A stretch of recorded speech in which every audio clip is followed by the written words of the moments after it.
Hi, today I'd like to talk to you about Iran.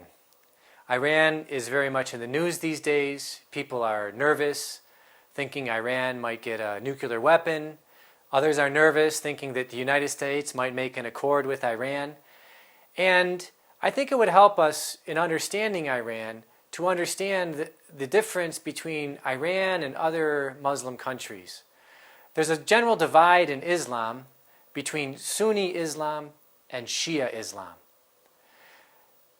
To explain that divide is very complicated, but to explain it in the Christian West, it might be easier to explain it by saying the Sunnis are a little bit more like the Protestants.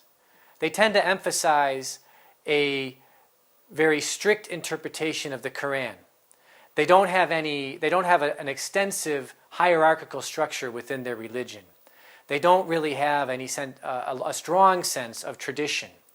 The Shia, which are the Iranians, are more like the Catholics in the sense that they have a tradition of interpreting the scripture, of using reason to interpret the Quran. They have a strong appreciation of reason. They also have somewhat of a hierarchical structure within the Shia religion. It's not exactly like the hierarchy in the Catholic Church, but they have certain ayatollahs which rise to a level which you would almost say is like a cardinal in the Catholic Church. And they have a supreme leader. They have one ayatollah, the supreme leader, to whom they generally give deference in matters of morality and politics.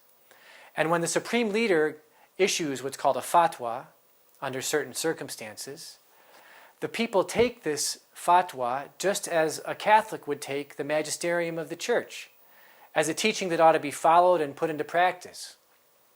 And so, for example, in 2013, the supreme leader of Iran issued a fatwa against birth control. He stated that it was a mistake for Iranians to allow the use of birth control, and that upon further reflection, he realized that it would be better for Iran, for example, to no longer fund contraception. So, for example, in the United States, now we have Obamacare, which is funding contraception and actually in many cases forcing Catholic institutions to fund contraception. Whereas now in Iran, because of the fatwa of the supreme leader, the government is no longer going to fund contraception. On top of that, in 2003, the supreme leader of Iran issued a fatwa against the use of weapons of mass destruction in general and against the use of nuclear weapons in particular.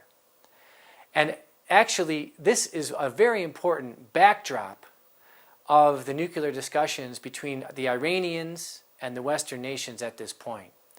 Because the Iranians have been saying since 2003, we are not committed to a nuclear weapons program. At the same time, like other modern nations, we would like to have a nuclear energy program comparable to that of France or Japan, which would be important, we think, for the development of our economy. So in this backdrop of understanding the difference between Shia and Sunni Islam and the peculiarities of Iranian Shiism, I think it could help us to understand and be more open to the possibilities of Iran entering into that group of independent modern nations. Thank you.